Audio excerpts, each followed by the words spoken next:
Trending nga ang isang kababayan nating OFW na nang hold up ng isang remittance center sa bansang Kuwait gamit ang peking baril.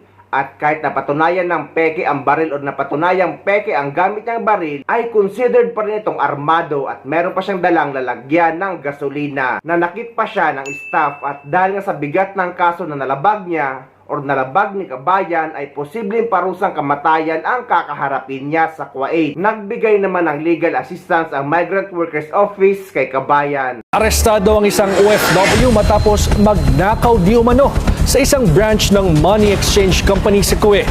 Nanakit pa di umano ang suspect ng mga empleyado at nanakot. Gamit ang baril na kalaunan ay nadiskubring peke pala. Ang detalye sa exclusive Agenda Weekend Report ni UAE correspondent Camila Iman. Isa na namang OFW ang nahaharap sa matinding parusa sa bansang Kuwait.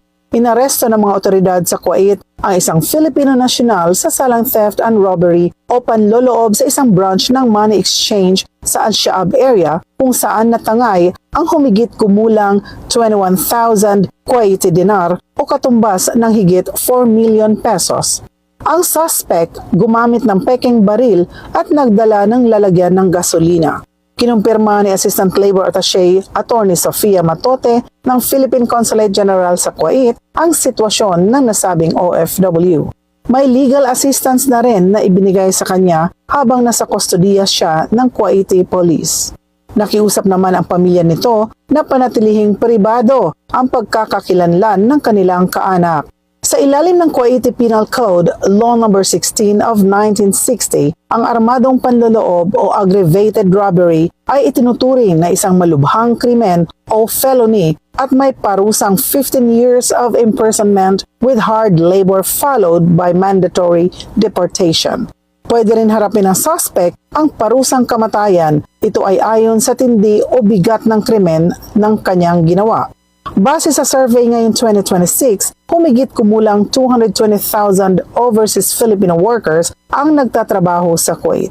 Kulong ang isang lalaking OFW sa Kuwait matapos umano siyang mang-hold up sa isang money exchange company. Ayon sa ulat ng General Department of Criminal Investigation ng Kuwait, nagulat ang mga empleyado nang pumasok ang lalaking nakatakip ang muka at tinangay ang pera na aabot sa 21,000 Kuwaiti dinar.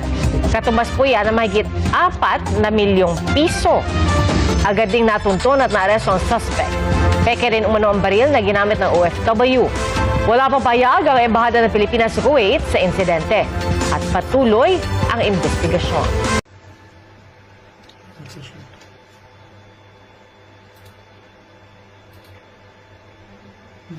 Eurofast شكرا